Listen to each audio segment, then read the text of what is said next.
everybody, and welcome to this exclusive conversation with VR expert, founder and chief content officer of Talespin, Steven Fromkin. My name is Ursula Jabres, and I'm the global director of customer growth for Meta's Reality Labs team.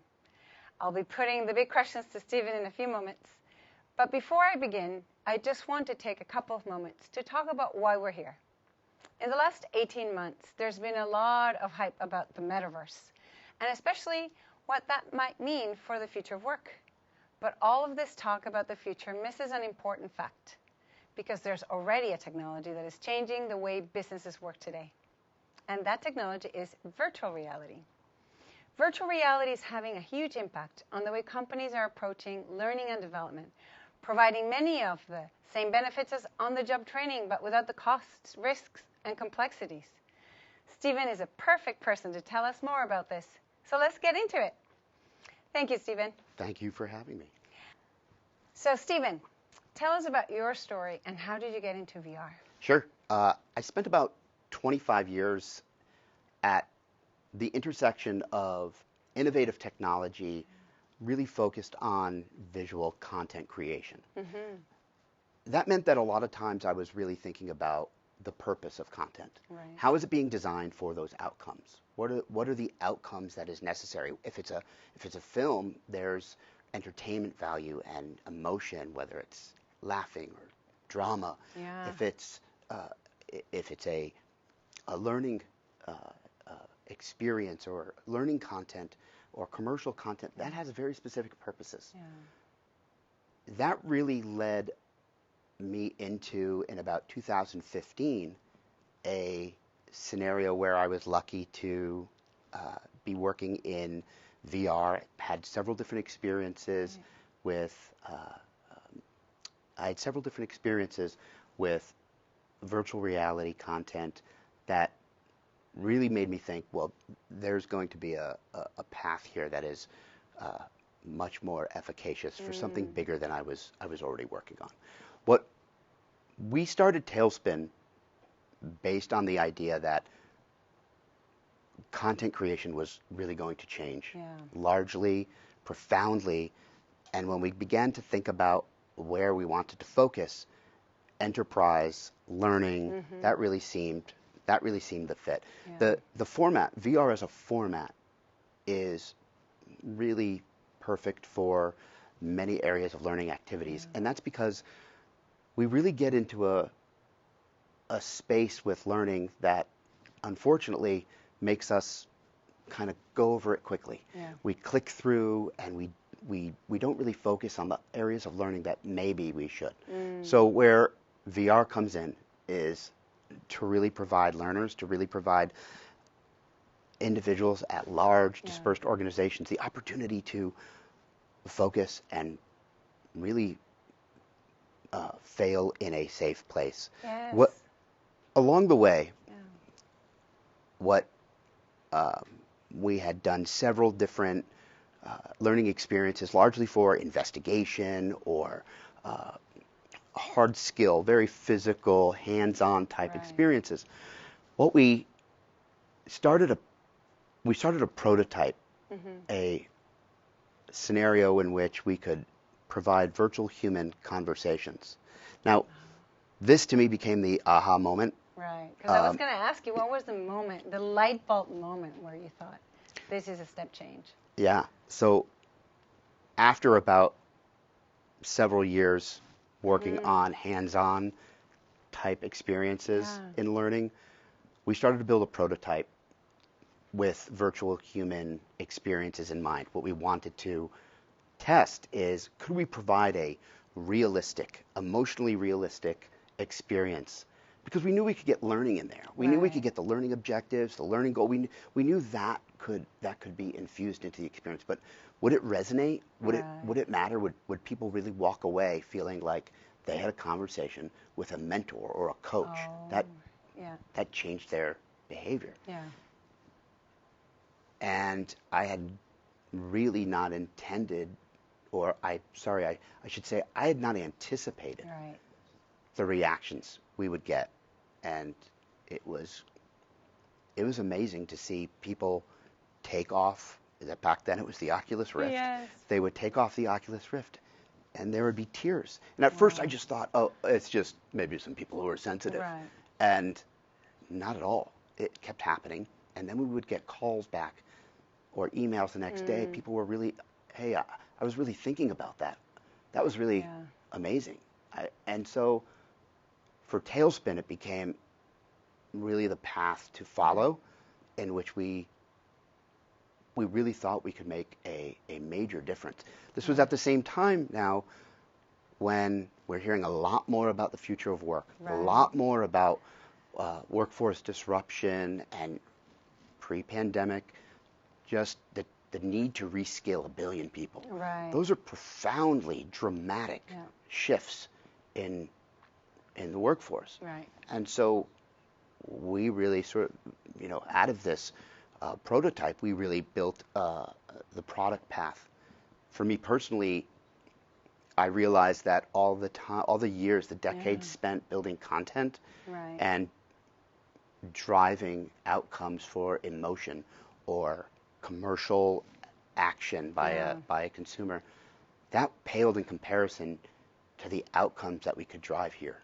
That's amazing. I love the connection to purposeful content and making and seeing the products that you're developing bring more humanity, more empathy to such a way that the behaviors that you're trying to teach people or come surface to light are so powerfully felt. That's incredible. Thank you.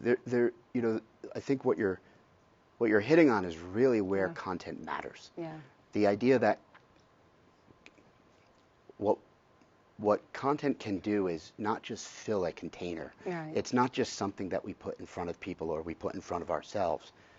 There is a desired outcome that can really make a big difference. Yeah. And we're moving now into behavior change and mindset shift, which is profoundly needed, right, based on where we are as a society and where we are with our workforce changes. So Stephen, as Talespin is at the forefront of this technology and experiences, tell us a little bit more about the products that you're developing and the solutions and benefits that you're trying to bring to businesses. Sure. So Talespin's created a platform that allows enterprise organizations, small to medium-sized businesses, and individuals to create, consume, distribute, and measure learning content, specifically what used to be called soft skills content, but human skills content. These are the skills like empathy, adaptability, active listening, all of these things that actually differentiate us as humans. Crucially important, especially these days when things are moving so super fast. Our ability to really be great critical thinkers, that's right, is imperative. So what our platform allows is learners to go in and have a conversation with a virtual human that all gets measured and reported back in a really efficacious, successful way. Right. Now, the idea is not just that it's, hey, that they're able to go in and talk to a virtual human. What does that really mean? People don't question why a pilot uses a flight simulator. Right. The stakes are so high that everyone gets, look, we don't want that. We don't want pilots to fail. Right. Let's give them that type of simulation practice, that scenario-based training. We don't look at our own communication skills that way. We don't look at interpersonal skills, but yet we are short on tolerance. We are quick to judgment. We are not necessarily, whether it's in workplace or outside of the workplace, we're not doing great as necessarily a society, or even further as building relationships, right? Connecting with other people that you work with. Exactly. And it's those connections that we hope and we are seeing become really much stronger based on what our platform is capable of. And it's really based on the idea that we're basing a lot of this on what you would imagine most amazing products can be based on, which is that an amazing product is one that really understands human behavior and is able to delight the user based on its fulfillment for the user. What we're providing as a safe place to fail, we're giving users that place to have a conversation that is a difficult, we're giving users the ability to have difficult conversations and then learn from that practice. I love so that the moment that matters, those moments that they have to actually have that conversation are really the best version of themselves that they can be. Do you have any customer examples where you've brought that to life? This is how are businesses really benefiting from exactly that? Because I think as we speak to leaders, we all know that this is an important objective to help employees build this skill set and be able to connect with each other. But sometimes VR is not the first thing that pops into our minds in terms of, yes, let's use that as a tool to accelerate and really help bring these behaviors to light. So I would love for you to share some customer stories and help us illustrate the impact that may have on businesses. So we work with both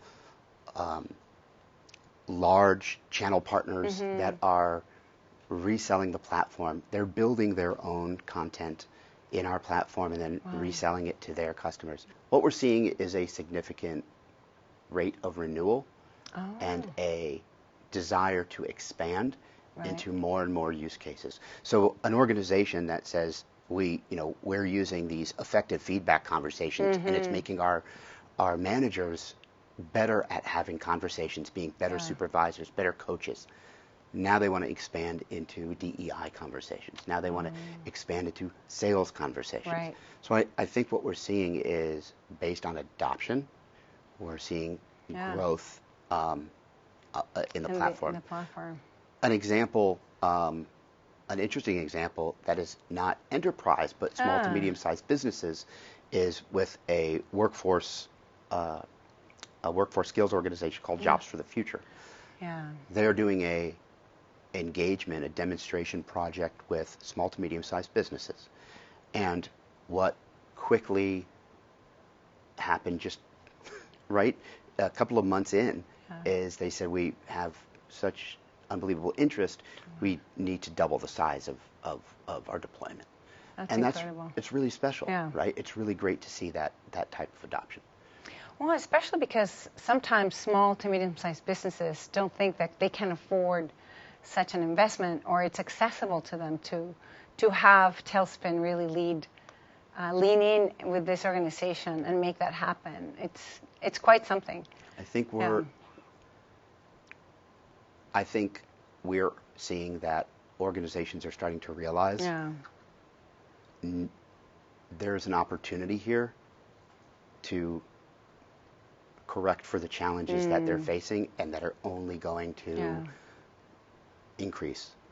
And there's a level of engagement and efficacy that comes out of these experiences that is worth the effort and investment, and it's only going to continue to get better and easier and become largely more adopted in our daily business and maybe even personal lives. How do large businesses, or some of our audience members may work at medium-sized or large businesses as well, would they start building a case for VR? Let's say that we're learning that absolutely these are the types of skill sets that they want to bring and amplify within their employee base. Where do they start? How do you help convince leadership into investing in Talespin, investing in VR, and what would be some of the ROI work that you can help companies observe?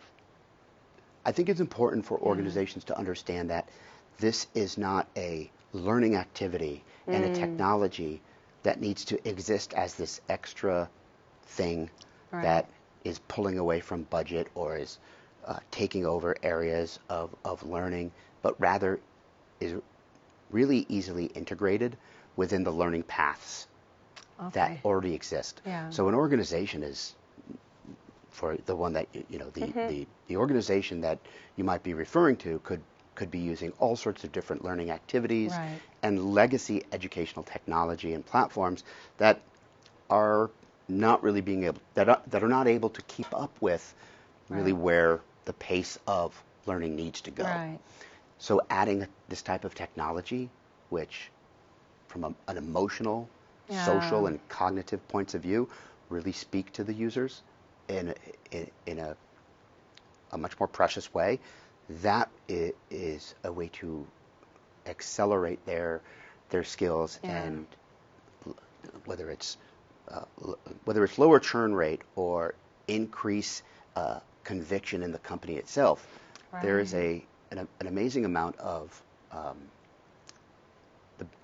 the benefits are proving to outweigh the fear of adopting something new. Right.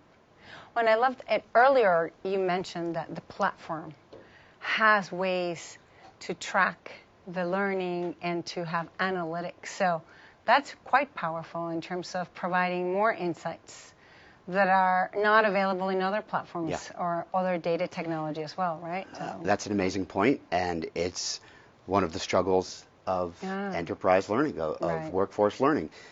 Traditional learning management systems are tracking very little data, that are not really capable of really providing the type of data that says these employees are really excelling, are learning, and these are challenged in this area. Right. We can measure that because a learning designer who is authoring in our platform sets up the skills that they want to train for, whether it's empathy or social, whether it's self-awareness and self-regulation or other awareness and other regulation, or they have an identified soft skill that their company thinks of in a certain way, and they want to measure that.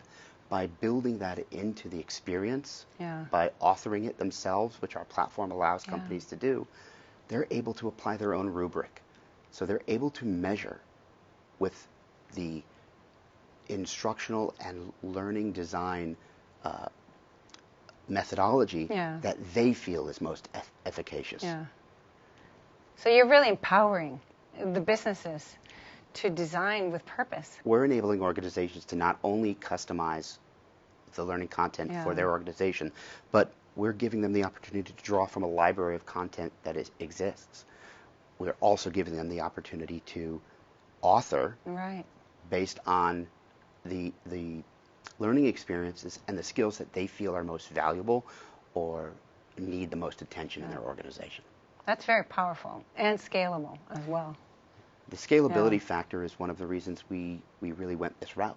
How do we, en masse, how do we allow hundreds of thousands, millions of people to get the individualized attention, the specific personalized learning that they need? That's coming. The addition of generative AI is really going to lead us to a place where it's not just an experience that a learning designer made for 100 or 1,000 people. It's an experience that is attuned to me as an individual and personalized for my needs. And with the advent of those types of technologies, the more important to develop this critical thinking, those types of soft skills that we need as well in the companies. Yeah. If I could add, for an individual, for an employee to walk away from a learning experience these days and feel like they actually got extreme value from a personalized experience, that's the lightning in a bottle that I think we really owe to our employees and our enterprises. I love that. I love that you said that, lightning in the bottle. So that brings me to my final segment in the questions. In such an incredible journey that you've had, both in your personal career and as a pioneer of VR, what would be the 5 insights that you would like to share with leaders who are listening today? Sure. So I think for business leaders and for employees, time is money. So with that foundation in mind, I think the first is that learning, training, it needs a revamp. Yeah. It's really a big challenge toward our future, and there's major focus that needs to be placed there. Yeah. 2 is that generative AI is not your enemy. It needs to be included because of what it will accelerate, specifically in learning. The ability to quickly personalize, which is actually one of the other insights I would say is important, is the rapid personalization of content. That is where environments are dynamic, where the other non-playable characters or virtual humans or are dynamic, to be able to adapt the learning, tune it from a difficulty standpoint. That's coming. These are things that enterprise leaders, enterprise learning organizations, learning departments, they've been looking for years. I think the 4th one is that VR is actually going to open up connections to other people, not close us off and make us disconnected and, a bunch of drooling humans like in a dystopian film or story. Like that's just not reality. We desire to be connected to people, and that the technology itself is kind of dissolving, is disappearing. And I think perhaps the 5th insight is as the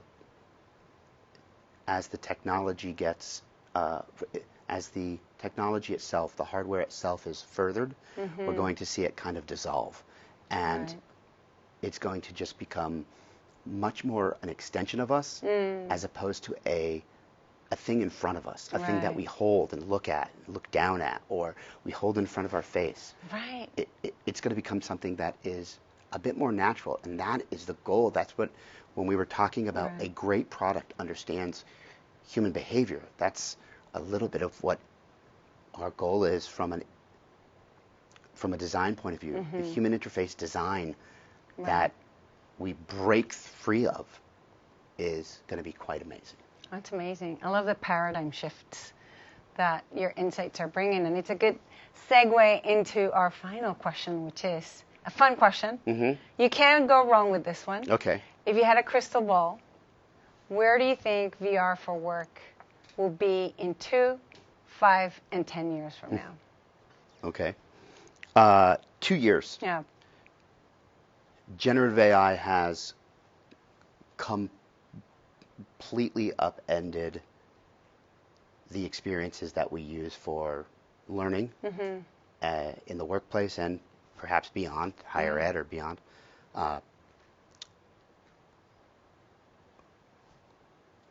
5 years,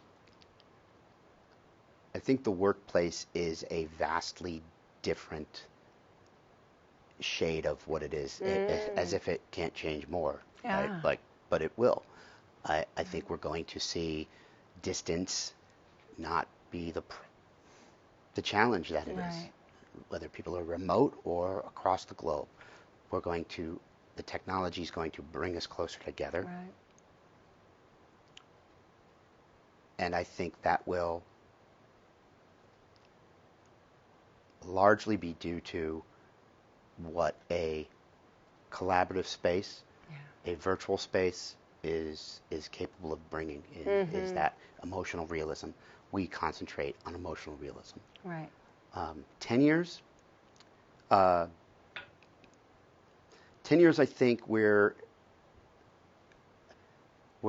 at a place with VR, AR, and that family that we are with smartphones. It's just a thing. We Ubiquitous. Yeah. We just have it, and maybe we have one, like many folks, have one for work and one not for work. But when we're dialed into work, we're dialed in a virtual way that doesn't necessarily put all sorts of hardware and wires in front of us. It's just a little bit more seamless.